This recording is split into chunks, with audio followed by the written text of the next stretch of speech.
সাহিত্যের অংশীদার যারা মঞ্চে আসীন আছেন,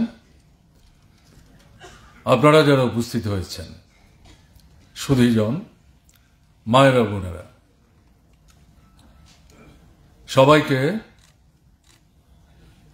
আন্তরিকভাবে প্রীতি এবং শুভেচ্ছা জানাচ্ছি।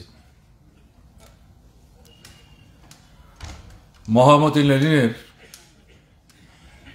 স্মৃতির প্রতি গভীর আন্তরিক শ্রদ্ধা জ্ঞাপন করছি। শুনছিলেন, আমাকেও এই কথাটি আবারও বলতে হচ্ছে। এটা আনুষ্ঠানিক জন্মদিন পালন না। পৃথিবীর বুকে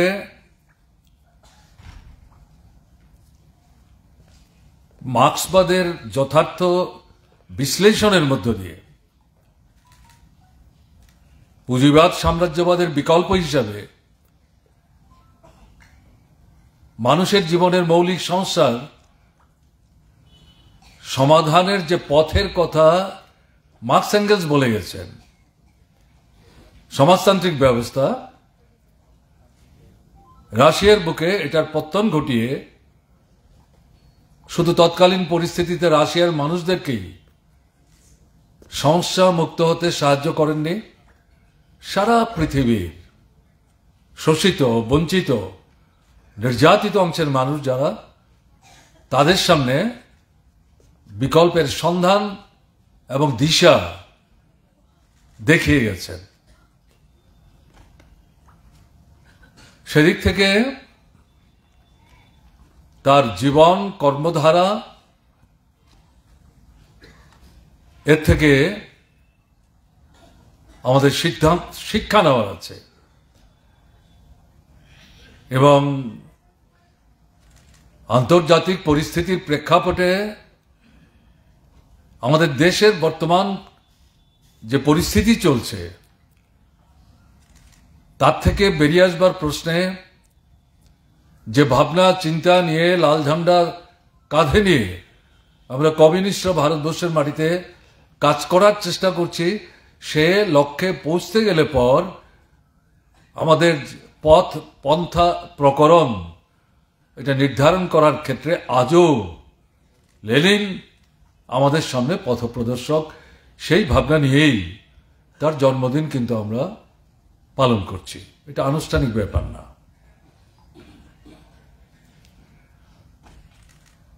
দীর্ঘদিন তিনি বেঁচে থাকেননি, 56 বছর।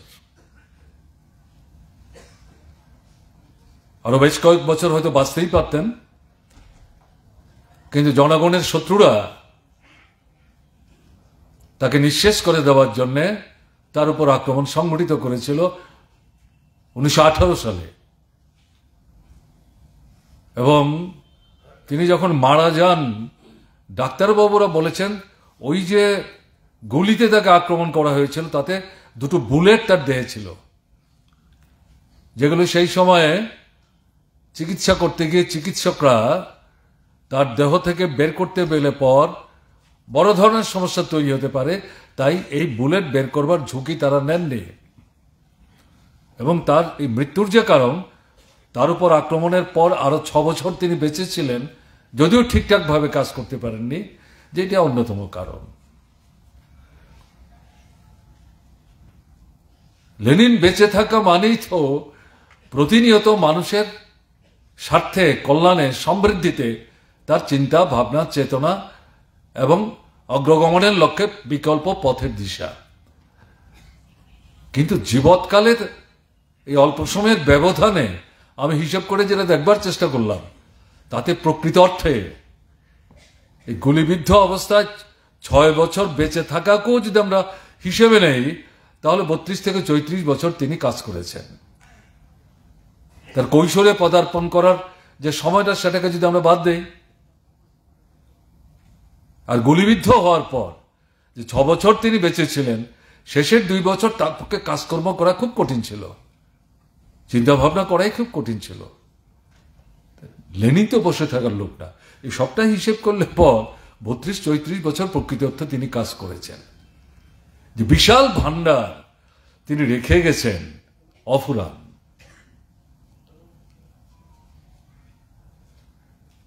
তার বড় যে কৃতিত্ব, মার্কস অ্যাঙ্গেলসরাই বলেছেন মার্ক্সবাদ এটা ঋষি বাক্য না। ধর্মীয় পুস্তকে যা লেখা হয় তার মতোই, এর কোনো পরিবর্তন নাই, এ নিয়ে নতুন কোনো ভাবনা চিন্তার সুযোগ নাই, এগিয়ে নিয়ে যাওয়ার জন্য আলাদা করে কেউ ভাববে, চিন্তা করবে, পদক্ষেপ নেবে, এটার সুযোগ নাই, এরকম কিন্তু না মার্ক্সবাদ। ঋষি বাক্য না, আত্মবাক্য না, এটা হচ্ছে লড়াইয়ে সংগ্রামে পথ প্রদর্শনের ক্ষেত্রে এটা নিয়ামক শক্তির মতো। লেনিন এই শিক্ষায় শিক্ষিত হয়েই মার্ক্সবাদের যে মূল বিষয় পুঁজিবাদী ব্যবস্থা, তার অন্তর্ভীতি দৃষ্টি নিয়ে তার গভীরে প্রবেশ করে এটাকে ছিন্ন ভিন্ন করে দেখবার চেষ্টা করেছেন, এবং সেখান থেকেই তিনি যে নির্যাস বেশ করেছেন তার থেকে উপসংহার উপস্থিত করলেন যে পুঁজিবাদের সর্বোচ্চ পর্যায় হচ্ছে সাম্রাজ্যবাদ। অর্থাৎ একটা রাষ্ট্রের মধ্যে পুঁজি তার শোষণ তাকে কেন্দ্রীভূত রাখবে, এটা মনে করার কারণ নেই। এই সাম্রাজ্যবাদী স্তরে উপনীত হয়ে সারা পৃথিবীকেই সে তার পায়ের তোলা নিয়ে আসবার চেষ্টা করবে, এই পর্যায় পর্যন্ত সে যাওয়ার চেষ্টা করবে, সেই পথে সে অগ্রসর হওয়ার একটা প্রক্রিয়ার মধ্য দিয়ে যাওয়ার চেষ্টা করছে। অসাধারণ ঘটনা। তার অবর্তমানে আজকের পৃথিবী এটাই তো প্রত্যক্ষ করছে, এটাই চাক্ষুষ করছে, এটাও আমাদের অভিজ্ঞতা। এটা একটা অসাধারণ তিনি সৃষ্টি রেখে গেছেন পৃথিবীর সমাজজীবী অংশের মানুষের জন্য। কিন্তু তিনি বলে গেছেন এটাই সর্বোচ্চ পর্যায়, এর বাইরে সে আর কোথায় যাবে। একে ধ্বংসের মধ্য দিয়েই শ্রেণীহীন শোষণমুক্ত সমাজ, যেটাকে সমাজতন্ত্র বলছি, এটার অভ্যুদয় ঘটতে বাধ্য, আপনি হবে না। আমি সেই আলোচনায় যাচ্ছি না। এবং তার সাম্রাজ্যবাদের ঘৃণ্য চেহারা যেটা, ক্লেদাক্ত চেহারা যেটা, সেটা হচ্ছে আপনার ফেসিবাদী যে তার চেহারাটা। কাজে এটাকে আলাদাভাবে সাম্রাজ্যবাদ থেকে দেখবার কোনো সুযোগ নেই। এটা তার অন্তর্নিহিত একটা ক্লেদাক্ত রূপ, একটা অংশ। কাজে সেই বিষয়গুলো সম্পর্কে ইঙ্গিত লেনিন কিন্তু সেই সময়ে এতটা বিস্তৃতভাবে দিতে না পারল, তার ইঙ্গিত কিছু কিছু রাখবার চেষ্টা করে গেছেন। অসাধারণ ঘটনা। রাষ্ট্র সম্পর্কে শ্রেণীবিভক্ত সমাজে তার চেহারাটা কি হতে পারে, এই সম্পর্কে অসাধারণ বিশ্লেষণ ধর্মী যে বক্তব্য উপসংহার তিনি রেখে গেছেন। আজকে প্রতিনিয়ত পদক্ষেপ নিতে গিয়ে, সরকারকে, রাষ্ট্রকে বিশ্লেষণ করতে গিয়ে, তার বিরুদ্ধে ব্যবস্থা নিতে গিয়ে, এটা আমাদের কাছে অনেকটা বেদবাক্যের মতো অসাধারণ। আমি তার তো সৃষ্টির কোনো শেষ নেই। আমি এর মধ্য থেকে যেগুলি আমাদেরকে প্রভাবিত করেছে সবচাইতে বেশি, সেগুলো সম্পর্কে দু একটা কথা এখানে উল্লেখ করার চেষ্টা করছি। আন্তর্জাতিক ক্ষেত্রে মার্কস এঙ্গেলসের সময়েই পৃথিবীর দেশে দেশে শ্রমিক আন্দোলনকে সংগঠিত করে, পুঁজিবাদকে ধ্বংস করে, সাম্রাজ্যবাদের বিকাশকে প্রতিহত করে, শ্রেণীহীন শোষণমুক্ত ব্যবস্থার অভ্যুদয়ের জন্য একটা মঞ্চ তৈরি করার চেষ্টা করেছেন, ভেঙেছে। লেনিনও তার জীবৎকালের শেষ দিকে এটাকে সংহত করার চেষ্টা করেছেন। এটা একটা গুরুত্বপূর্ণ মঞ্চ হিসাবে লেনিন ব্যবহার করে সারা পৃথিবীতে কমিউনিস্ট আন্দোলনকে ছড়িয়ে দেওয়ার ক্ষেত্রে গুরুত্বপূর্ণ অবদান তিনি রেখে গেছেন। এবং যে কমিউনিস্ট পার্টি ছাড়া শ্রমিক শ্রেণীর নেতৃত্বে শোষিত বঞ্চিত মানুষদের সংগঠিত করে, শোষকদেরকে ক্ষমতাচ্যুত করে, শোষিতদের স্বার্থে রাষ্ট্র ব্যবস্থা পরিচালনার জন্য সেই ব্যবস্থাটাকে দখল করার যে বিষয়, সে তো কমিউনিস্ট পার্টি ছাড়া হবে না। মার্কস এঙ্গেলস শুরু করেছিলেন, কিন্তু তার একটা পূর্ণ চেহারা দিয়ে যেতে পারেছেন ঘটনা তা না। পেরিকোমিয়ানের অভিজ্ঞতা থেকেও মার্কস এঙ্গেলস সেটা উপলব্ধি করতে পেরেছিলেন, যেভাবে আমরা চেয়েছিলাম পার্টি কিন্তু সেভাবে আমরা তৈরি করে উঠতে পারেনি। সেটা একটা অভিজ্ঞতা।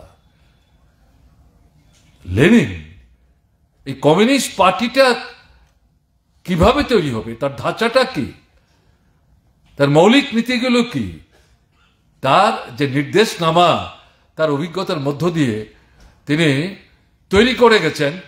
আজকে পৃথিবীর যারা প্রকৃত অর্থেই বিপ্লবী লক্ষ্য নিয়ে কমিউনিস্ট আন্দোলনকে সংগঠিত করার চেষ্টা করছে, তারা এটাকে অনুসরণ করে চলবার একটা প্রয়াসের মধ্য দিয়ে এগিয়ে যাওয়ার চেষ্টা করছেন।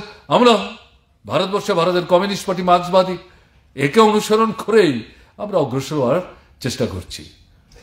এবং সর্বাধিক তার যে কৃতিত্ব, সেটা হচ্ছে সোভিয়েত দেশের বুকে সমাজতান্ত্রিক ব্যবস্থার অভ্যুদয়, অজানা পথ, অচেনা পথ, সম্পূর্ণ একটা নূতন পথ, তার নূতন কর্মসূচি এবং তাকে বাস্তবায়ন, সুস্থ থাকার সময়ে, অসুস্থ হয়ে পড়েও যতদিন বেঁচে ছিলেন, একে বাস্তবায়নের মধ্য দিয়ে এগিয়ে নিয়ে যাওয়ার ক্ষেত্রে সারা পৃথিবীর সামনে একটা দৃষ্টান্ত তিনি স্থাপন করে গেছেন।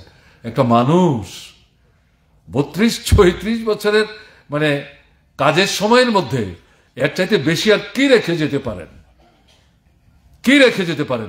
যা রেখে গেছেন, আমরা তো তার মানে খণ্ড অংশ এখনো স্পর্শ করার যে সৌভাগ্য, সেটা কিন্তু অর্জন করতে পারেনি। এটা আমাদের দুর্বলতা। আমি আমার নিজের কথা বলছি, এটা আমাদের দুর্বলতা। কাজেই সেই দিক থেকে লেনিন অজেয়, স্মরণীয়। কাজেই তার জন্মদিন পালন করা মানে নূতন শিক্ষায় নিজেদেরকে সঞ্জীবিত হতে সাহায্য করা, এবং যে পরিমণ্ডলের মধ্য দিয়ে আমরা অগ্রসর হচ্ছি তা থেকে বেরিয়ে আসবার ক্ষেত্রে পথের নিশানার থেকে বের করার একটা অভিপ্রায় নিয়েই কিন্তু তাকে আমরা স্মরণ করার চেষ্টা করছি। আপনার লেনিনের অবর্তমানে দ্বিতীয় বিশ্বযুদ্ধ সংঘটিত হল। আলটিমেটলি টার্গেট হচ্ছে সমাজতান্ত্রিক সোভিয়েত, প্রতিহত করা হলো। যারা আক্রমণ করলেন, ফ্যাসিস্ট হিটলার, সে তো মাটির তলায় বিষকে আত্মহত্যা করতে হয়েছে। সেই ইতিহাস আমরা যাচ্ছি না, এটা আজকের বিষয়বস্তু না।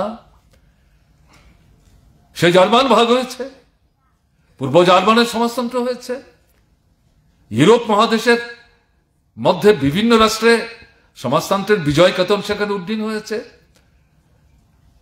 এবং পৃথিবীর দেশে দেশে সেখানে স্বাধীনতার আন্দোলন একটা নূতন চেহারা নিয়েছে। ভারতবর্ষে তার মধ্যে অন্যতম, এটা অস্বীকার করা যাবে না। কাজেই এই সোভিয়েত দেশকে দ্বিতীয় বিশ্বযুদ্ধের মধ্য দিয়েও যখন আক্রমণ করতে গিয়ে প্রত্যাঘাতে বিব্রত হয়ে সাম্রাজ্যবাদ, পুঁজিবাদ অনেকটা কুণ্ঠাসাবস্থায় চলে গিয়েছিল, তারা পরবর্তী পর্যায়ে এই সমাজতান্ত্রিক সোভিয়েত ব্যবস্থার বিপর্যয় ঘটানোর ক্ষেত্রে সফলতা অর্জন করে। এটা মার্ক্সবাদের ত্রুটি না, লেনিনবাদের ত্রুটি না, সমাজতন্ত্রের ত্রুটি না। তার বিশ্লেষণের মধ্য দিয়ে চূড়ান্ত বিশ্লেষণ এখনো শেষ হয়ে গেছে না জানি না, কিন্তু আমাদের যে মূল্যায়ন, প্রায়োগিক ক্ষেত্রে দুর্বলতা। যে কমিউনিস্ট নেতৃত্ব 72-73 বছর সমাজতন্ত্র, সাম্রাজ্যবাদকে কোটের বুতাম বলে মনে করতে শুরু করেছিলেন, সমাজতন্ত্র তার দেহ স্পর্শ করার সাহস, ক্ষমতা কারণ নাই, এরকম ভাবনায় যারা মশগুল ছিলেন, এটা তাদের দুর্বলতা। এবং সোভিয়েত সমাজতন্ত্রের বিপর্যয়ের পর পুঁজিবাদ, সাম্রাজ্যবাদ তারা কতটা আত্মবিশ্বাস নিয়ে প্রচার সংগঠিত করেছে সেটা তো আমাদের পক্ষে বিশ্লেষণ করা বা তার মূলোদ্ধার করা কঠিন। কিন্তু তারা সারা পৃথিবীর মধ্যে আদর্শগতভাবে, রাজনীতিগতভাবে একটা ব্যাপক প্রচার তারা সংগঠিত করার চেষ্টা করেছে, শেষ করে দিয়েছি, খতম করে দিয়েছি। পেরিকমিনের পতনের পর যেমনটা সেই সময়ে সেখানকার প্রতিক্রিয়ার শক্তির যে নেতা, তিনিও এরকম উল্লাস ব্যক্ত করবার চেষ্টা করেছিলেন, কিন্তু তার ব্যর্থতা প্রমাণিত হলো 40-42 বছরের ব্যবধানে সোভিয়েত দেশের সমাজতন্ত্রের অভ্যুদয়ের মধ্য দিয়ে। তখন সেই ভদ্রলোক বেঁচে ছিলেন কিনা আমরা জানি না।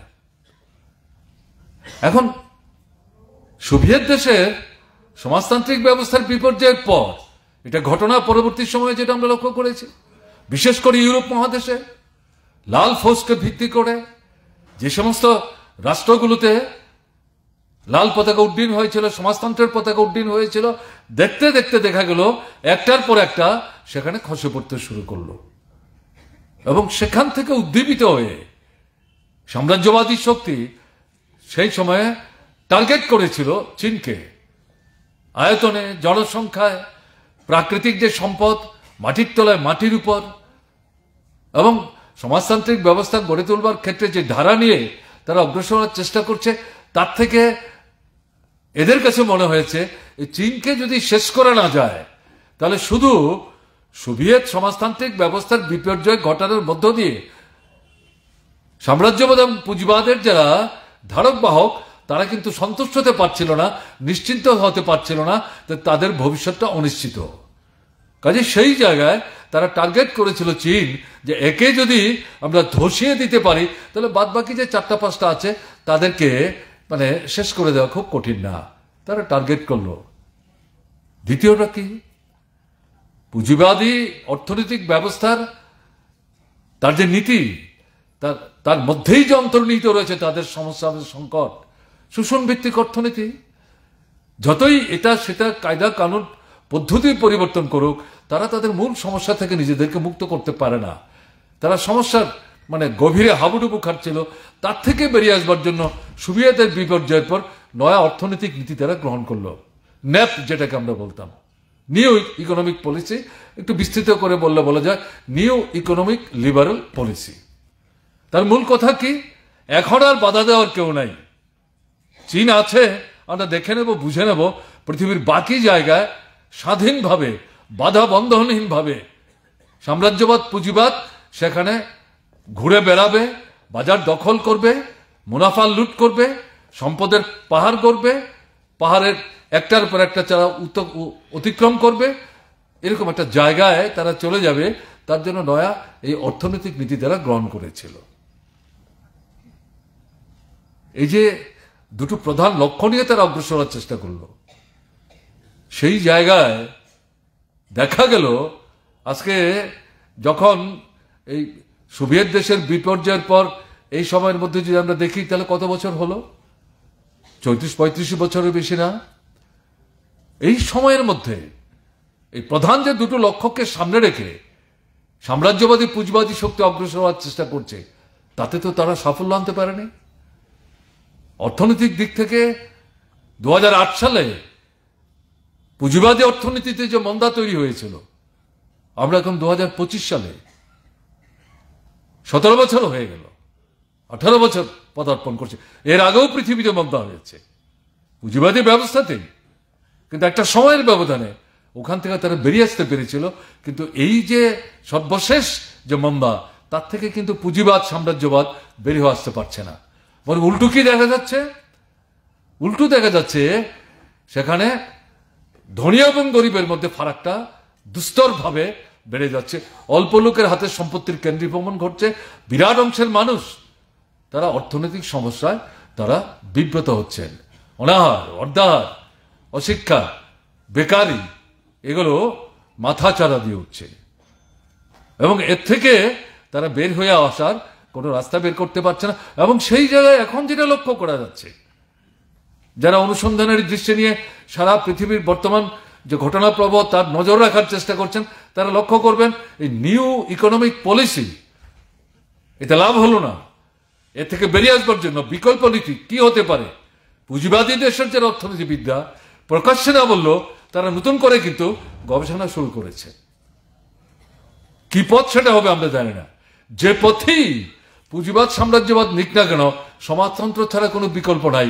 তারা তাদের সমস্যার গহ্বর থেকে কোনো মতেই অস্তিত্ব রক্ষার জন্য তারা বের হয়ে আসতে পারবে না। এটাই হচ্ছে পুঁজিবাদের বৈশিষ্ট্য, নেতিবাচক বৈশিষ্ট্য, এটাই বাস্তবতা। কিন্তু সেই চিন্তা কিন্তু তারা করতে শুরু করেছে। তাহলে সমাজতান্ত্রিক সোভিয়েতের পতনের পর তারা ভেবেছিল এটা করতে পারলে পরে অবস্থার মধ্যে পরিবর্তন আসবে। কোথায় সে অবস্থার মধ্যে পরিবর্তন হলো না তো, বরং উল্টো দিকে যেটা আমরা দেখছি, অ্যাডভান্স যে ক্যাপিটালিস্ট কান্ট্রিগুলো, বিশেষ করে ইউরোপ মহাদেশে, এই সমস্ত জায়গায় শ্রমিক, কৃষির সাথে যারা যুক্ত, সে অর্থে হয়তো কৃষক বলা যাবে না, কিন্তু কৃষির সাথে, উৎপাদনের সাথে যুক্ত সে অংশের মানুষ, মধ্যবিত্ত অংশের মানুষ, ছোট মাঝারি ব্যবসায়ী, ছাত্র, যুবক, বুদ্ধিজীবী, তারা কিন্তু তাদের রাষ্ট্রশক্তির বিরুদ্ধে এই যে অর্থনৈতিক ক্ষেত্রে গভীর সংকট এবং সমস্যা, তার বিরুদ্ধে প্রতিবাদের সোচ্চার হচ্ছে, বেরিয়ে আসবার জন্য দাবি তুলছে, বিকল্পের কথা বলছে। এটাকে ভুল পথে ঘুরিয়ে দেওয়ার জন্য প্রতিক্রিয়ার শক্তি যারা রাষ্ট্র ক্ষমতায় এই সমস্ত জায়গায় আছে, তারা সেখানে দক্ষিণ পন্থাকে মাথা তুলবার সুযোগ করে দিচ্ছে। এটা প্রতিক্রিয়ারও প্রতিক্রিয়া, কিন্তু এটা মনে করার কারণ নেই যে দক্ষিণপন্থীর শক্তির যে মানে মাথা উঁচু করছে, এটা দীর্ঘস্থায়ী হবে, এটাই মানে শেষ পর্যন্ত স্থির থাকবে, এটা মনে করার কিন্তু কোনো কারণ নেই। এটার অবসান ঘটবে, কারণ এটা তো সমস্যার সমাধান দিতে পারবে না। বিশেষ করে যুবকদেরকে সেই সমস্ত রাষ্ট্রগুলোতে দক্ষিণ পন্থার দিকে নিয়ে যাওয়ার ক্ষেত্রে প্রতিক্রিয়ার শক্তি ভূমিকা নিচ্ছে। এরাই যখন তাদের অভিজ্ঞতার মধ্য দিয়ে বুঝবে, ক্ষমতা তো দখল করলাম, আমরাই তো সরকার চালাচ্ছি, নীতিমালার তো কোনো মৌলিক পরিবর্তন হয়নি, আমাদের জীবনের মৌলিক সমস্যার সমাধান কোথায়, এরাই কিন্তু শেষ পর্যন্ত তার বিরুদ্ধে ঘুরে দাঁড়াতে বাধ্য হবে। এটা অতীতের অভিজ্ঞতার নির্যাস নিয়ে এটা বলা যায়, এটা কল্পিত কথা না। এরকম জায়গায় কিন্তু পৃথিবী যাচ্ছে, সোভিয়েত তো নাই। তাহলে এই সমস্যাগুলোর জন্য দায়ী কে এখন? এবং এর পাশাপাশি যেটা সবচেয়ে বড় কথা, চীনকে ঘায়েল করতে পারলে, কুপকাত করতে পারলে সমাজতন্ত্র শেষ।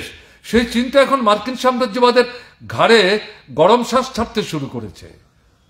পৃথিবীর এই মুহূর্তের শ্রেষ্ঠ অর্থনীতিবিদ যারা, পুঁজিবাদী সাম্রাজ্যবাদী অর্থনীতি নিয়ে যারা গবেষণা করেন, তাদের মধ্যে যারা এগিয়ে আছেন, তারা এই পুঁজিবাদ সাম্রাজ্যবাদকে এই সংকট থেকে বের করে আনবার জন্য নানা পন্থা প্রকরণ খুঁজে বের করার চেষ্টা করছেন। তারাই তো বলছেন আগামী 10, 12, 15 বছরের ব্যবধানে চীনের অর্থনীতি তো পৃথিবীর সেরা অর্থনীতি হবে, শ্রেষ্ঠ অর্থনীতি হবে, 1 নম্বর অর্থনীতি হবে। তারাই বলছে। এটা যে আমরা এখান থেকে বলছি জেনে না বুঝে, অর্ধেক জেনে, ঘটনাটা তো না, কারা বলছেন? কাজে সেদিক থেকে সোভিয়েতের অবর্তমানে পুঁজিবাদ সাম্রাজ্যবাদের যারা পালের গোদা, তারা যে ক্ষেত্রগুলোকে আক্রমণের কেন্দ্র হিসেবে বাছাই করেছিল এবং আক্রমণ করার চেষ্টা করেছে, একটা জায়গায়ও কিন্তু তারা সাফল্য অর্জন করতে পারেনি। এটা আমাদের বুঝতে হবে। একটা জায়গায় খানিকটা সাফল্য অর্জন করেছিল, সেটা কি? সেটা হচ্ছে সোভিয়েত দেশের বর্তমান থাকা অবস্থায়, সমাজতান্ত্রিক ব্যবস্থা বর্তমান থাকা অবস্থায় সাম্রাজ্যবাদী যে দেশগুলো, যে 4টা প্রধান দ্বন্দ্বের কথা আমরা বলতে অভ্যস্ত, তার মধ্যে সাম্রাজ্যবাদীদের মধ্যেকার যে অন্তর্বর্তী মানে আভ্যন্তরীণ যে দ্বন্দ্ব, এই দ্বন্দ্বটা তারা খানিকটা সেখানে প্রশমিত করতে সক্ষম হয়েছিল, যেটাকে আমরা ইংরেজি পরিভাষায় বলি মিউটেশন। এটা শেষ হয়ে গেছে ঘটনা তা না, বাহ্যত বিরোধটার বহিঃপ্রকাশ দেখা যাচ্ছিল না সোভিয়েত দেশের বিপর্যয়ের পর। এই খানিকটা এক্ষেত্রে বলা যায় এটা লুণ্ঠনের স্বার্থে, ভাগ বাটোয়ারার স্বার্থে সমঝোতা করেই নিজেরা যদি লড়াই করি, সোভিয়েতের অবর্তমানে যে সুযোগটা আমাদের হাতে আসলো, এই সুযোগটা তো ঠিক মতো কাজেই লাগাতে পারবো না। কাজেই তোমার পিঠে আমি চুলকাবো না, তুমি আমার পিঠ চুলকাবে না, সমঝোতা করে চলবার চেষ্টা করে। এই জায়গায় খানিকটা দেখা গেছে এই মিউটেশনটা সেখানে ছিল। এই সময়ের মধ্যে আমরা এখন কি দেখছি? ট্রাম্প, নামটা ট্রাম্প, কিন্তু আসলে তিনি ট্রাম্প করেছেন ঘটনা তা না, সাফল্য অর্জন করেছেন ঘটনা তা না, ভোটে জিতেছেন। এই ভদ্রলোক যে কাণ্ড শুরু করেছে, তার প্রথম ঘোষণা কি? কারণ উপলব্ধির মধ্যে এসছে মার্কিন সাম্রাজ্যবাদ সারা পৃথিবীতে যে খবরদারি করছিল, কর্তৃত্ব করছিল, নেতৃত্বের আসনে নিজেদেরকে নিয়ে গিয়েছিল, এই চীনের যে অভ্যুদয়, সমাজতান্ত্রিক অর্থনৈতিক ব্যবস্থা, ছোট মাঝারি রাষ্ট্রগুলোর মধ্যে যে তার যে বিকাশ, এবং বিশেষ করে লাতিন আমেরিকার কোনো কোনো রাষ্ট্রে সমাজতান্ত্রিক ব্যবস্থার অভ্যুদয়, অনেক রাষ্ট্রে সমাজতন্ত্র না করলেও সমাজতান্ত্রিক ভাবনায় সঞ্জীবিত হয়ে এই নয়া যে অর্থনৈতিক কথা বললাম নেট, তার বিরুদ্ধে রুখে দাঁড়িয়ে একটা বিকল্প ব্যবস্থার বিস্তার ঘটিয়ে ধীরে ধীরে তারাই বলছে আমরা সমাজতন্ত্রের দিকে যাচ্ছি। এই সবটা মিলিয়ে সারা পৃথিবীর পুঁজিবাদী সাম্রাজ্যবাদী অর্থনীতির সামনে এটা কিন্তু একটা চ্যালেঞ্জের মতো আসছে, এবং সেখানে স্বাভাবিক কারণে মার্কিন সাম্রাজ্যবাদ সবচেয়ে বেশি চিন্তিত, বিব্রত। সেখানটাতে এসে ট্রাম্প বললেন আমেরিকাকেই সব দিক থেকে শ্রেষ্ঠত্বের আসনে পুনঃ প্রতিষ্ঠিত করা হচ্ছে আমার প্রথম প্রধান দায়িত্ব। এই স্লোগান দিয়ে তিনি শুরু করলেন তার যাত্রা। আভ্যন্তরীণ ক্ষেত্রে আমেরিকার ভেতরে এমন কিছু পদক্ষেপ নিয়েছেন যে পদক্ষেপগুলো আমেরিকার একটা ছোট্ট অংশের মানুষকে সন্তুষ্ট হতে সাহায্য করছে, কিন্তু বড় অংশের মধ্যে খুব বিক্ষোভ তৈরি করছে। আমি কালকেও পত্রিকা পড়ছিলাম, দেখা গেল আজ থেকে 3 দিন আগে আমেরিকার 700 জায়গায় একসাথে, সব জায়গায় সমান সংখ্যক না হলো, হাজার হাজার মানুষ রাস্তায় বেরিয়ে এই যে পদক্ষেপগুলো ট্রাম্প নিচ্ছে একটার পর একটা, তার শ্রেণীগত অবস্থান থেকে যাদের সন্তুষ্ট করবার জন্য সে পদক্ষেপগুলো নিচ্ছে, এগুলোর বিরুদ্ধে মানুষ কিন্তু ফেটে পড়ছে। কমিউনিস্ট পার্টির নেতৃত্বে আন্দোলন না, শ্রমিক শ্রেণীর সংগঠন আমেরিকার অভ্যন্তরে তেমন ভাবে গড়ে উঠেছে, এটাও কিন্তু ঘটনা না। এদের মধ্যে কমিউনিস্টরা থাকতেই পারে, আমেরিকায় কমিউনিস্ট নাই এটা মনে করার কারণ নেই। পৃথিবীর কোন দেশে কমিউনিস্ট নাই?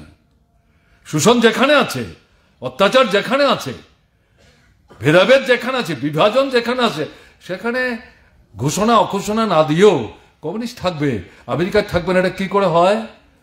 যারা কমিউনিস্টদের ধ্বংস করার জন্য 1 নম্বর মানে নেতৃত্বের ভূমিকা তারা পালন করার চেষ্টা করছে, সেখানে কমিউনিস্ট থাকবে। কিন্তু এই যে ঘটনাগুলো, এবং তার আগের পর্যায়ে যদি ভুল না করে থাকে, আমার দেখা যদি ভুল না থাকে, তাহলে দেখা গেল সেখানে দেখাবার চেষ্টা করেছিলেন 1200 থেকে 1700 জায়গায় ট্রাম্প আসার পর প্রথম প্রতিবাদ, এটা হচ্ছে দ্বিতীয় প্রতিবাদ, হাজার হাজার মানুষ। যদিও এই দ্বিতীয় যে 700 জায়গা যে একসাথে প্রতিবাদ হলো, তাতে পত্রিকার মূল্যায়ন করতে গিয়ে বলেছে তার আগের পর্যায়ের প্রতিবাদে যত সংখ্যক মানুষ অংশগ্রহণ করেছিলেন, সংখ্যাটা সেরকম না হতে পারে, কিন্তু তার মধ্যে যে জেল্লা, তার মধ্যে যে ক্রোধ, তার মধ্যে যে মিলিটেন্সি, তাতে কোনো ঘাটতি ছিল না। এটা কি বোঝাচ্ছে? এটা কি প্রমাণ করছে? তাহলে আমেরিকার অভ্যন্তরেই দ্বন্দ্ব আছে, সংঘাত আছে। এক অংশকে পরাস্ত করে আরেক অংশকে ক্ষমতা এনেছে। নীতিগতভাবে বাইডেন এবং ট্রাম্পের মধ্যে ফারাকটা কোথায়? এটা 2 লুটেরার ভাগবাটোয়ারার দ্বন্দ্ব। তাতে একটা অংশ সংগঠিত হয়ে তাকে ফিরিয়ে এনেছে, আর একটা অংশ পরাস্ত হয়েছে, তারা হয়তো এখন আবার ঘুরে দাঁড়াবার চেষ্টা করছে। এইভাবে চলছে। এর মধ্য দিয়েই তৃতীয় শক্তি কিন্তু উঠে আসবে। আমি আমেরিকার কথাই বলছি। এবং এখন ট্যারিফ ওয়ার শুরু হয়েছে ট্রাম্পের নেতৃত্বে। সমস্ত আন্তর্জাতিক নীতিমালা উপেক্ষা করে তার খুশি মতো আমদানি রপ্তানির ক্ষেত্রে সে সেখানে শুল্ক বসাবার চেষ্টা করছে। তার দেশ থেকে যে সমস্ত সম্পদ বা সামগ্রী পৃথিবীর অন্য দেশে যাচ্ছে, তারা যাতে তার উপর শুল্ক বেশি ধার্য করতে না পারে, তার জন্য হুমকি দিচ্ছে। এবং কোনো কোনো জায়গায় যে শুল্ক তারা বসিয়েছে, এটা সে গ্রহণ করতে রাজি না। এ নিয়ে বাইডেনের বিরুদ্ধে তার সমালোচনা আছে। সে বলছে এটা কমাতে হবে, আমাদের ক্ষতি হচ্ছে। এবং এই যে কথা বলছে, যারা তাকে ভোট দিয়ে জিতিয়েছে, বড় বড় ব্যবসায়ী, উৎপাদক, শিল্পপতি, তারা তার এই বক্তব্যকে সমর্থন করছে। তারাই তো তার পেছনে দাঁড়িয়ে তাকে জিততে সাহায্য করেছে, যে হুমকি দিচ্ছে। উল্টো অন্যদিকে অন্যান্য দেশ থেকে যে সমস্ত সামগ্রী আমেরিকায় আসছে, আমেরিকায় তার সব জিনিস উৎপাদন হয় না, অথবা তারা হিসেব করে দেখেছে এমন কিছু সামগ্রী তাদের দরকার যেগুলো তারা উৎপাদন করতে পারে, কিন্তু এগুলো উৎপাদন করতে গিয়ে যে খরচ হয়, পৃথিবীর এমন বেশ কিছু রাষ্ট্র আছে, দেশ আছে, যারা এগুলো উৎপাদন করছে, তাদের থেকে যদি আমরা কিনে আনি, আমাদের এখানে উৎপাদনে যা খরচ, তার চাইতে কম পয়সা আমরা কিনে আনতে পারবো। তাতে আমাদের লাভ, এটার উপরে ব্যবসা বাণিজ্য হচ্ছে, এটা তাদের দেশে তারা আনতে গিয়ে এখন ট্রাম্প তার উপর দ্বিগুণ, তিনগুণ, চারগুণ ট্যাক্স বসিয়ে দিচ্ছে, কর বসিয়ে দিচ্ছে। এই যে কাণ্ডটা সে করতেই শুরু করলো, তাতে তার দেশের অভ্যন্তরে যেমন শিল্প, ব্যবসা, বাণিজ্যের মধ্যে সংকট তৈরি হয়েছে। এই যে আমি 700 আর 1700 কথা বললাম, তার মধ্যে কিন্তু এই বিষয়গুলির সাথে যুক্ত ব্যবসায়ী, সাধারণ শ্রমিক, শ্রমজীবী অংশের মানুষ, তারা যুক্ত। বাইরে যেটা হলো, ইউরোপ থেকে শুরু করে পৃথিবীর বিভিন্ন রাষ্ট্রে এই যে ট্যারিফ ওয়ার, যুদ্ধ, শুল্ক যুদ্ধ, সেটা যে চাপিয়ে দেওয়ার চেষ্টা করলো, তার বিরুদ্ধে কিন্তু প্রচন্ড প্রতিবাদ সেখানে ধ্বনিত হতে শুরু করেছে, প্রচন্ড প্রতিবাদ ধ্বনিত হচ্ছে। এবং এক্ষেত্রে গিয়ে আমি যেটা একটু আগে বলবার চেষ্টা করলাম, এই যে সাম্রাজ্যবাদী শক্তির মধ্যে যে মিউটেশন, সোভিয়েত দেশের অবর্তমানে পুঁজিবাদ সাম্রাজ্যবাদের নেতৃত্বের মানে মানে প্রচেষ্টায় নিজেদের মধ্যে যে সমঝোতার একটা বাতাবরণ তৈরি করেছিল, এই যে ট্যারিফ ওয়ারটা, এটা করে কিন্তু এই সাম্রাজ্যবাদী শক্তি, বড় বড় পুঁজিবাদী রাষ্ট্রগুলো সাথে মার্কিন সাম্রাজ্যবাদের বিরোধ সেখানে বাড়তে সাহায্য করছে। এবং এই জায়গাটা সাম্রাজ্যবাদের যে অন্তর্বিরোধ, যে কন্ট্রাডিকশন, ইম্পর্টেন্ট কন্ট্রাডিকশন, এটা কিন্তু এখন মাথাচাড়া দিতে শুরু করছে। সাপের ফণার মতো এটা মাথা তুলবে, এটা হতে বাধ্য। সমাধানটা কোথায়? যেটা মনে হয়েছিল প্রশমিত, এটা তো মাথা তুলে দাঁড়াচ্ছে। এটা আমাদের বিপ্লবী সংগ্রামে পুঁজিবাদকে পরাস্ত করতে, সমাজতান্ত্রিক ব্যবস্থার অভ্যুদয়ের যে বিপ্লবী সংগ্রাম, এই সংগ্রামের ক্ষেত্রে এই দ্বন্দ্ব জনগণের শত্রুদের মধ্যে এটা সহায়ক শোষিত মানুষের জন্য। কাজেই এটা এখন কিন্তু নতুন করে মাথা চাড়া দেওয়ার চেষ্টা করছে, চীনের বিরুদ্ধে আক্রমণ করছে। সে মনে করেছিল ট্রাম্প যে চীনকে দমিয়ে দিতে পারবে, যে চীনের বিরুদ্ধে যদি সে 110 টাকা ট্যারিফ বসায়, চীন তার বিরুদ্ধে 115 টাকা ট্যারিফ বসাচ্ছে। তো বলছে দেখি তুমি কোথায় যেতে পারো। এবং চীন তারপরেও গঠনমূলক দৃষ্টি নিয়ে বলছে, ট্যারিফ ওয়ারে, শুল্কের লড়াইয়ে পৃথিবীর কোনো রাষ্ট্র এককভাবে, বিচ্ছিন্নভাবে জয়যুক্ত হতে পারবে না, সাফল্য অর্জন করতে পারবে না, বরং এর থেকে একটার পর একটা নতুন সমস্যা তৈরি হবে। এটা বন্ধ করা, এটা করো না। এটা বিনয়ের সাথে বলছে, দৃঢ়তা নিয়ে, বলিষ্ঠতা নিয়ে। সে কিন্তু প্রত্যাঘাত করছে, এখানে বন্ধ রাখছে না। সে পরিষ্কার বলছে, তুমি আমাকে আঘাত করবে, আমি বসে বসে কি সেখানে লেমন জুস খাবো নাকি? আমার তো প্রত্যাঘাত করতেই হবে, আমি করব, তোমাকে আমি ছেড়ে দেবো না, তুমি আমার হাত থেকে পার পাবে না। কিন্তু যে পথ নিয়ে যাচ্ছ তাতে এর কোনো সমাধান নাই, তুমিও তোমার অস্তিত্ব রক্ষা করতে পারবে না, এটা করো না, এতে কেউই লাভবান হবে না। এটা গঠনমূলক দৃষ্টি নিয়ে বলছে। কে শুনবে?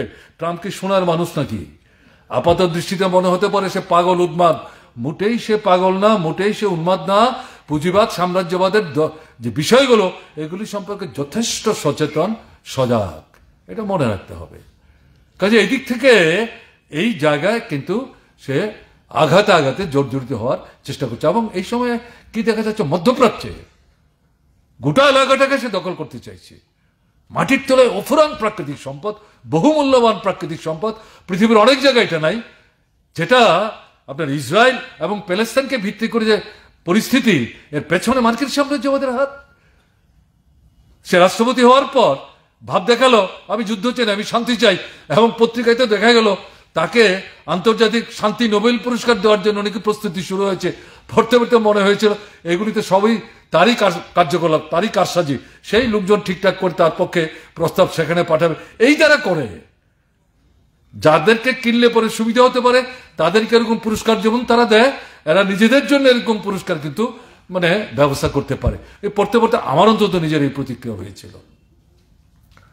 কিন্তু ঘটনা কি, এখন দেখা যাচ্ছে কিছুদিনের জন্য মানে যুদ্ধবিরতির যে প্রক্রিয়াটা শুরু হয়েছিল, জাপানকে বলছে এখানে কাউকে থাকতে দেব না, আমেরিকা বলছে, ট্রাম্প বলছে নতুন করে এলাকা তৈরি করব, বিশ্বের একটা অন্যতম আধুনিক এলাকা হিসেবে আমরা ডেভেলপ করবো, কাজে এখানে কেউ থাকতে পারবে না। অদ্ভুত কথা।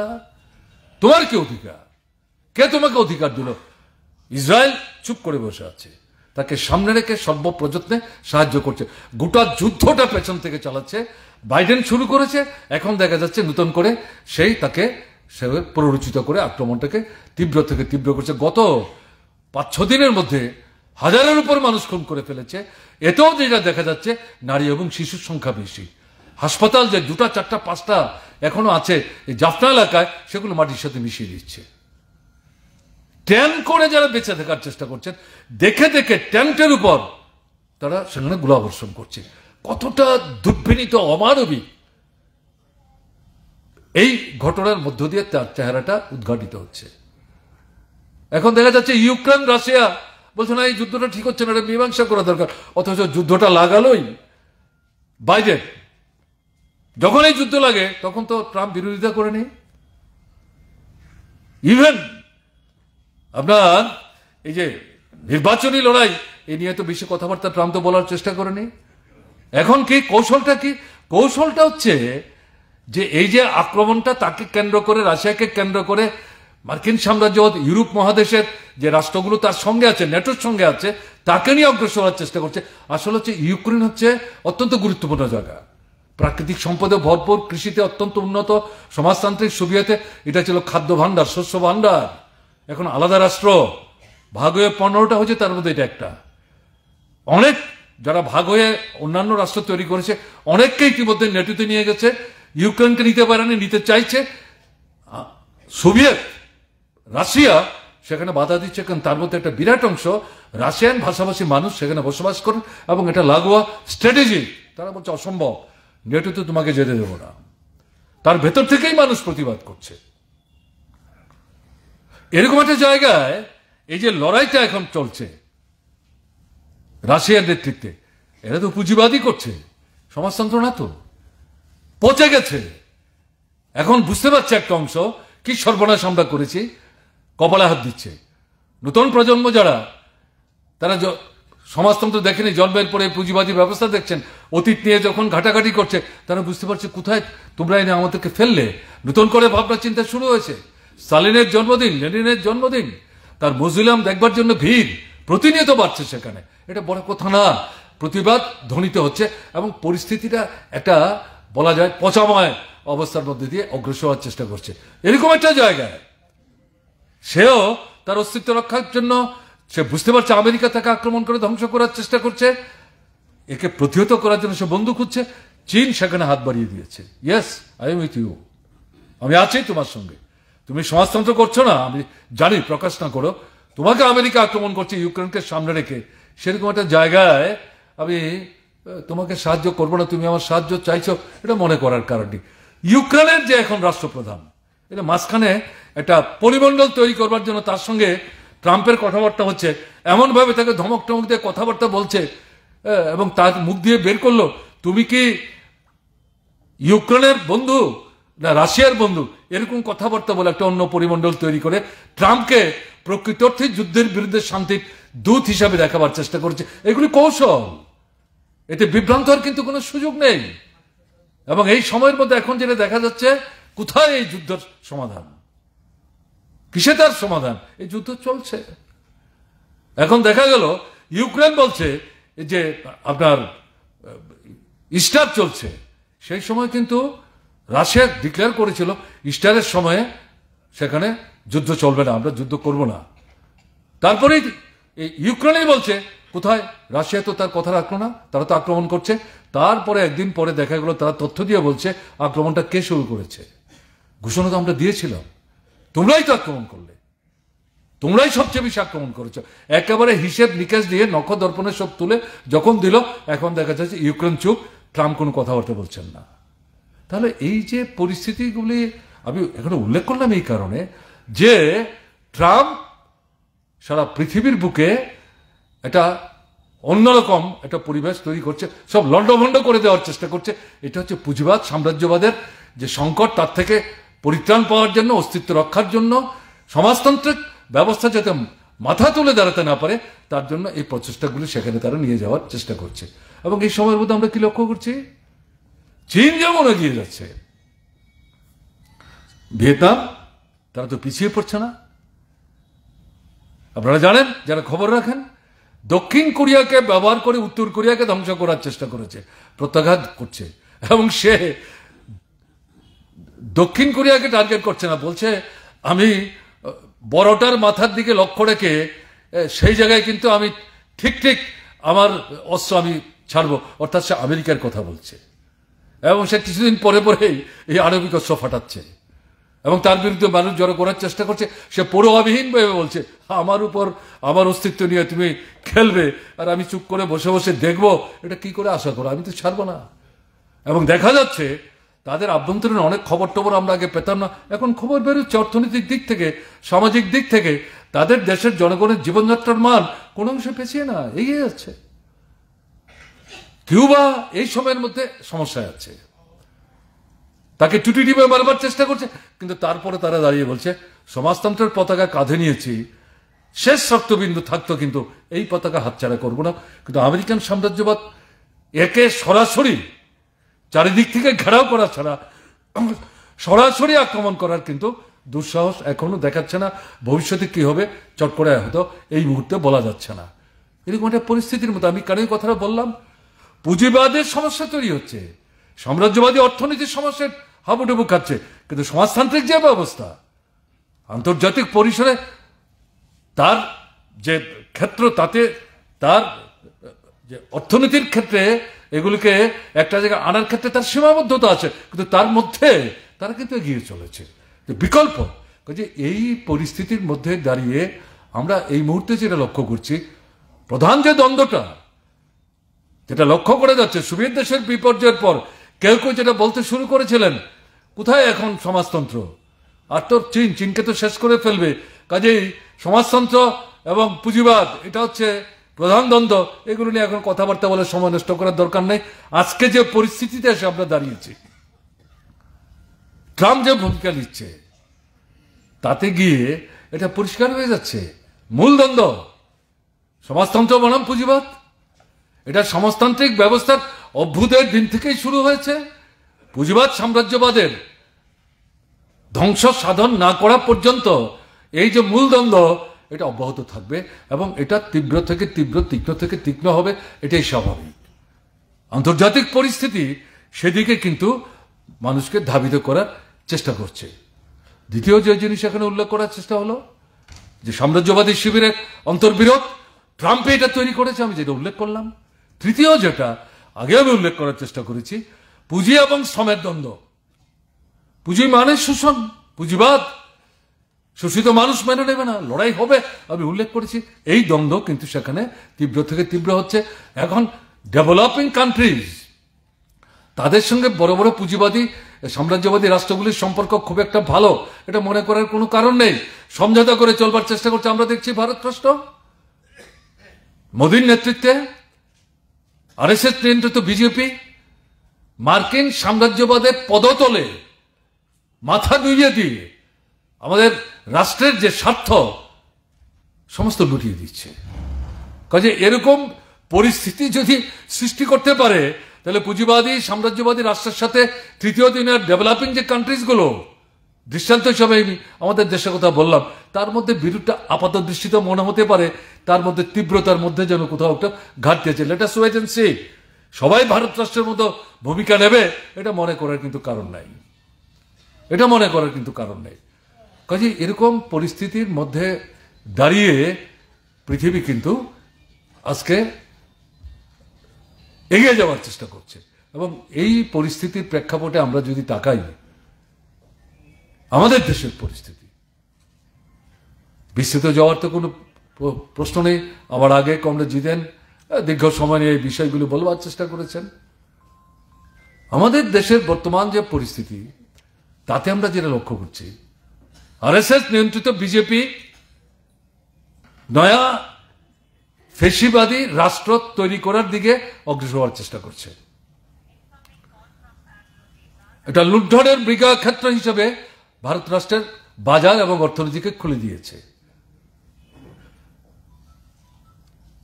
তার সঙ্গে গণতন্ত্রকে আক্রমণ করছে, ধর্মনিরপেক্ষতার নীতি আদর্শকে আক্রমণ করছে, নির্বাচনকে প্রহসনে পরিণত করছে, আইন ব্যবস্থাকে কুক্ষিগত করবার চেষ্টা করছে, সংবিধানকে পাল্টে ফেলার চেষ্টা করছে।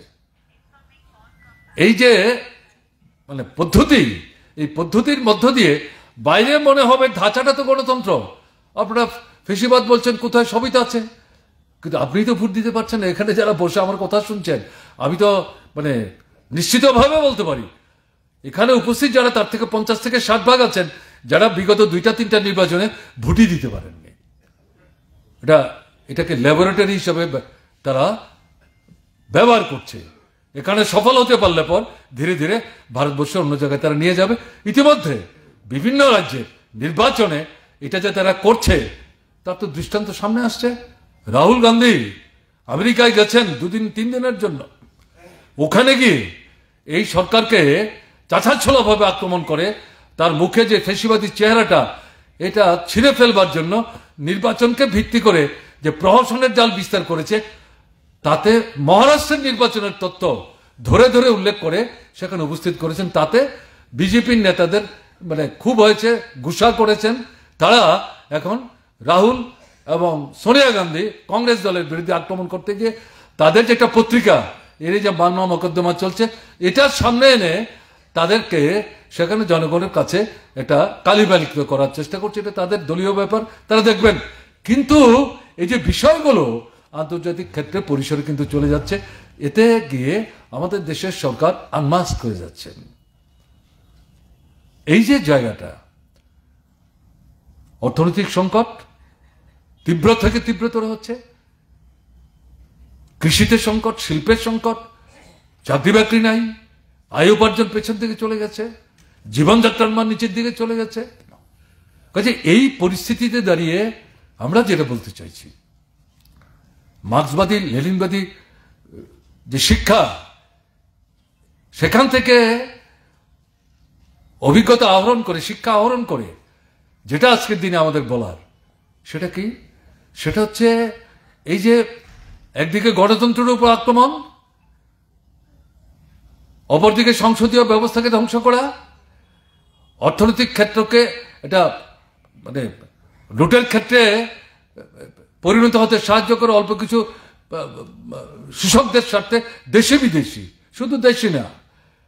এর বিরুদ্ধে যদি তীব্র তীক্ষ্ণ আন্দোলন সংগঠিত করা না যায়, তাহলে আমরা জনগণতান্ত্রিক বিপ্লব বলি আর এর মধ্য দিয়ে সমাজতন্ত্রের কথা বলি, এই সময়ে আমরা যে মাটির উপর দাঁড়াতে চাইছি সেই মাটি যদি জমাট বাঁধা না থাকে তাহলে কিসের উপর দাঁড়িয়ে আমরা এই লড়াইটা করবো? কাজে সেদিক থেকে এটা মাথায় রেখে যে কথাটা এই মুহূর্তে বলার, যে এই সমস্ত বিষয়গুলির বিরুদ্ধে আমাদেরকে শ্রেণী আন্দোলন, জন আন্দোলন তাকে তীব্র তীক্ষ্ণ এবং ব্যাপকতর করতে হবে।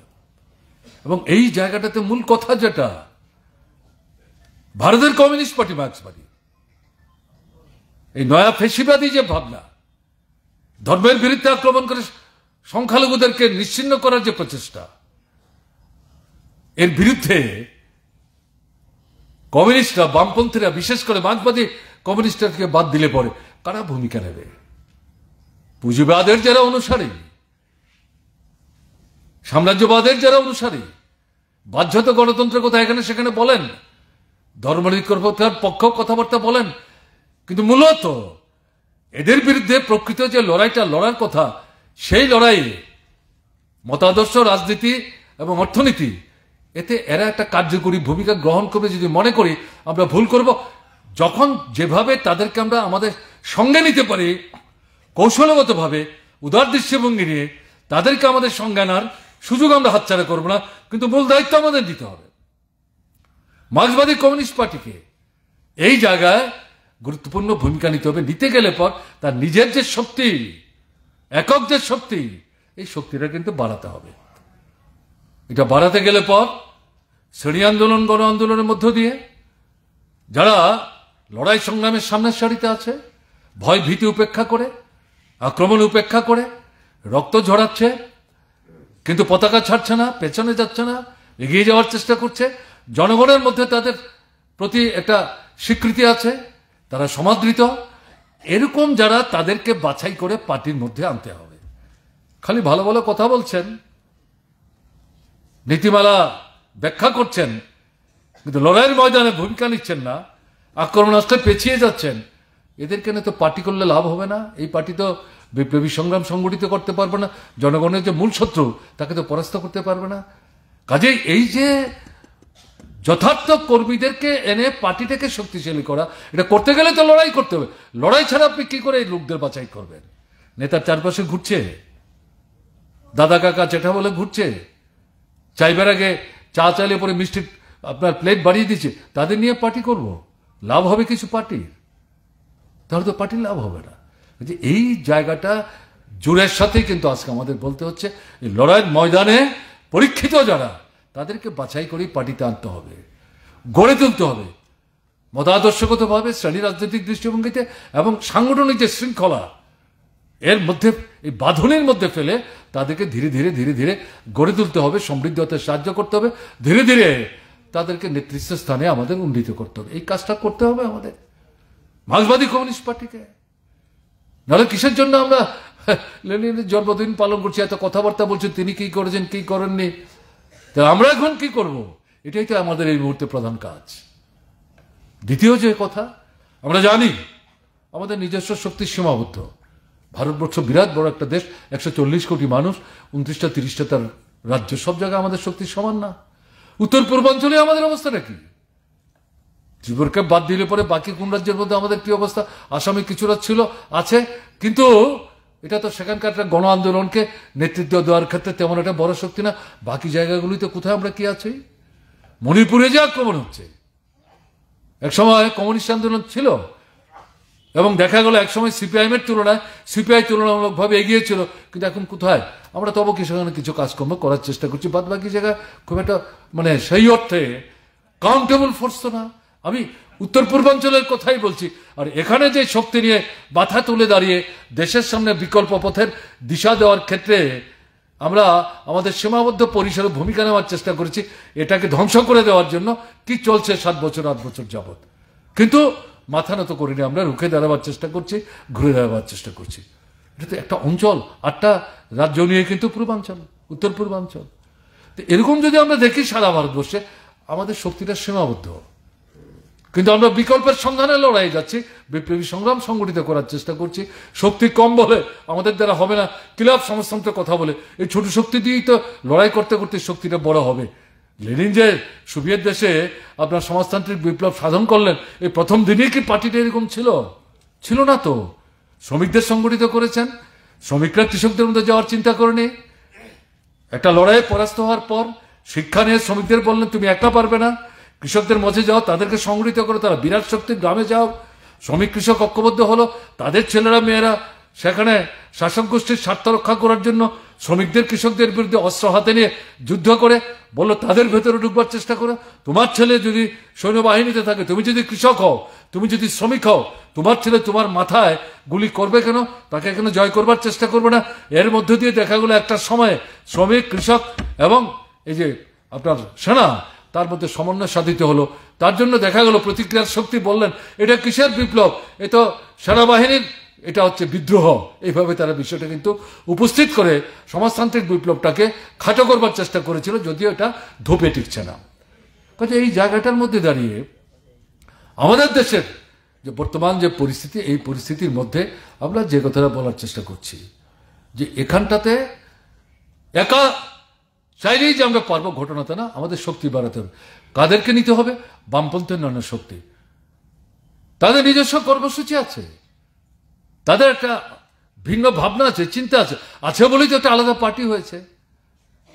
আমরা যেমন সিপিআই ভেঙে সিপিআইএম করলাম, সিপিআই আছে, আরএসপি অনেক আগে থেকে আছে, ফরওয়ার্ড ব্লক আগে থেকে আছে, সিপিআইএম থেকে বেরিয়ে গিয়ে সিপিআইএম হয়েছে, ঠিক আছে। এই জায়গায় দাঁড়িয়ে আমরা যেটা বলতে চাইছি, সর্বভারতীয় ক্ষেত্রে, আমাদের রাজ্যের ক্ষেত্রে বামপন্থী যে শক্তিটা, আমরা যেমন এককভাবে আমাদের শক্তি বাড়াবার চেষ্টা করব, বড় শক্তি হওয়ার চেষ্টা করব, সঙ্গে সঙ্গে আমরা বড় শক্তি হতে গিয়ে মূল শক্তিকে কুণ্ঠাসা করতে গিয়ে অন্যান্য যে বামপন্থী শক্তি, তাদেরকে আমাদের কিন্তু অবহেলা করলে চলবে না। কিন্তু নীতিগত প্রশ্নে, কর্মসূচিগত প্রশ্নে কোন রকম সুবিধাবাদী সমঝোতা না, সাধারণ দৃষ্টিভঙ্গিগত প্রশ্নে, রাজনৈতিকগত প্রশ্নে একটা সহমতের ভিত্তিতে একসাথে আমাদের অগ্রসর হতে হবে, এই বামপন্থী শক্তিকে সংহত করতে হবে। তৃতীয় যে কথা আমরা বলছি, শুধু কি বামপন্থীদের মধ্যে আমরা সীমাবদ্ধ থাকবো? তাহলে অন্যান্য যে শক্তি, আমি যেটা উল্লেখ করার চেষ্টা করলাম, পুঁজিবাদী দৃষ্টিভঙ্গি নিয়ে তারা দল করেন, তারা গণতন্ত্রের কথা বলেন, সময় সময় ধর্মনিরপেক্ষতার পক্ষ তারা দাঁড়ান। সেই জায়গায় যেটা আমরা বলবার চেষ্টা করছি, আইনসভাতে, এটা পার্লামেন্ট হোক, এটা বিধানসভায় হোক, এটা রাজ্যসভায় হোক, কাউন্সিলে হোক, সেখানে এই সমস্ত শক্তিগুলিকে নিয়ে আমরা কমিউনিস্ট, আমরা বামপন্থীরা, আমরা যদি ঐক্যবদ্ধ থাকি, এরাও যদি এখানে আসতে চায় ইস্যুভিত্তিক, তাদের সঙ্গে তো আইনসভার ভেতরে যদি আমরা ঐক্যবদ্ধ হতে পারি, আপত্তিটা কি? তাহলে তো শত্রু, মূল শত্রু আজকের পরিস্থিতিতে বিজেপিকেই তো আমরা চিহ্নিত করেছি। তাহলে তার বিরুদ্ধে আমরা একসাথে হতে পারলে পর কেন আমরা একসাথে হব না? এবং এরা যদি এই আইনসভার বাইরে জনজীবনের মূল সমস্যাগুলো নিয়ে সব বিষয়ে আমাদের সঙ্গে একমত না হলো, একটা, দুটা, তিনটা বিষয়ে যদি একমত হয়, অর্থনৈতিক প্রশ্ন অথবা রাজনৈতিক প্রশ্নে অথবা মতাদর্শগত প্রশ্নে, তাহলে সেখানেও যদি আমরা একসাথে যেতে পারি, আপত্তির তো কোনো কারণ নেই। আমরা যাব এই যে দৃষ্টিভঙ্গি, এটা ব্যাপক দৃষ্টিভঙ্গি, সংকীর্ণতা না, এই দৃষ্টিভঙ্গি নিয়ে অগ্রসর, কিন্তু যেখানে সতর্ক থাকতে হবে, যেটা গত 20-25 বছর অভিজ্ঞতার মধ্যে দিয়ে এবার যে পার্টি কংগ্রেস হলো, তার থেকে যেটা বেরিয়ে আসলো, তাতে যেটা দেখা গেল, আমাদের অন্যতম গুরুত্বপূর্ণ দুর্বলতা হচ্ছে সংসদীয় জোট। এটা মাথায় একটা অংশ ঢুকে গেছে, যে কোনো মূল্যে ভোটে জিততে হবে, একলা পারবো না, অন্য দলের সঙ্গে যেতে হবে, নীতিগতভাবে, অবস্থানগতভাবে, মৌলিক দৃষ্টিভঙ্গির দিক থেকে তাদের সঙ্গে আমাদের কোথাও মিল নাই, তারা তাদের সুবিধার জন্য আমাদের সঙ্গে মিলবার চেষ্টা করে এবং আমাদের শক্তিটাকে কাজে লাগাবার চেষ্টা করে। আমরাও তাদেরকে সঙ্গে নিয়ে মূল সূত্রকে কোণঠাসা করতে গিয়ে সমঝোতা করার চেষ্টা করি। এটার মধ্য দিয়ে দেখা যাচ্ছে আমাদের মধ্যে এই যে আপনার পার্লামেন্টারিজম, সংসদীয় যোগ, এটা মাথাচাড়া দিয়ে উঠছে, এটা ক্ষতি করছে। এবং ক্ষতি করছে কি, দেখা যাচ্ছে এই ঝুঁকের কারণে অনেক জায়গায় যে কথাটা বারবার যোগ দেওয়া হচ্ছে, শ্রেণী সংগ্রাম ছাড়া, গণসংগ্রাম ছাড়া, জনগণের লড়াই ছাড়া, মূল শত্রুকে চিহ্নিত করে তার হাত থেকে, অনিচ্ছুক হাত থেকে দাবি আদায়ের সংগ্রামকে তীক্ষ্ণ করা ছাড়া, তাকে জনগণ থেকে বিচ্ছিন্ন করা ছাড়া আমরা মূল লক্ষ্যে পৌঁছতে পারবো না। এরকম যে লড়াই, সেই লড়াই দেখা যাচ্ছে গ্রামে গঞ্জে, এই সমস্ত বড় বড় যারা জায়গা জমির মালিক, এখন কল কারখানা পুঁজি নিয়ে গ্রামে তারা ঢুকছে, সেখানে কৃষিকে যেমন তারা নিয়ন্ত্রণ করার চেষ্টা করছে, কৃষি শিল্প সমস্ত কিছুকে মিলিয়ে একটা নূতন তারা সাম্রাজ্য সেখানে বিস্তার করার চেষ্টা করছে, তাদের পেছনে রাজনৈতিক দল আছে। এরকম জায়গায় অনেক অনেক ক্ষেত্রে দেখা যাচ্ছে দুর্বলতা চিহ্নিত হয়েছে, যে এই জায়গায় শ্রমিকদের স্বার্থে, কৃষকদের স্বার্থে, মজুরির স্বার্থে, অধিকারের স্বার্থে লড়াইয়ের প্রশ্ন আসলে সেখানে কোনো কোনো জায়গায় বলা হচ্ছে, আমরা যদি এখানে লড়াই করি, তাদের বিরুদ্ধে লড়তে হবে, তাহলে পরে যখন ভোট আসবে তখন তো আমরা পঞ্চায়েতে আসন পাবো না, নগরের নির্বাচনে আসন পাবো না, বিধানসভায় আসন পাবো না। এটা কোন দৃষ্টিভঙ্গি? এটা বিপ্লবী দৃষ্টিভঙ্গি? এটা তো কোন অংশই সুদনবাদ, সংকীর্ণতাবাদ থেকে কম না, সুবিধাবাদ। তাহলে এই জায়গাটা সতর্ক থাকতে হবে আমাদের, মূল শত্রুকে আঘাত দেওয়ার জন্য, পরাস্ত করবার জন্য। নিশ্চয়ই আমরা মিত্র শক্তি জড়ো করব, সব মিত্র একরকম হয়ে মনে করার কারণ নেই। এটা করতে গিয়ে নীতিগত অবস্থান, এটা কিন্তু হাতছাড়া করা যাবে না, মাথা নুয়ে দেওয়া যাবে না, এটা মাথায় রেখে আমাদের সেখানে অগ্রসর হতে হবে, না হলে কিন্তু অসুবিধা হবে। কাজে এই সামগ্রিক পরিস্থিতির পরিপ্রেক্ষিতে আমাদের এই জায়গায় কি করতে হবে, বিকল্প সরকারটা কি পদক্ষেপ নিচ্ছে, কি কেন্দ্র কি রাজ্য, শুধু এটার বিরুদ্ধে কথা বললে চলবে না, শুধু এটার সমালোচনা করলে চলবে না। পার্টি চায়, আমরা যেটা চাই, তাহলে এটার বিরুদ্ধে কেন কথা বলছি, তাহলে বিকল্পটা কি হলো, হওয়া উচিত, কি বিকল্প পদক্ষেপ নিলে পরে সুবিধা হবে।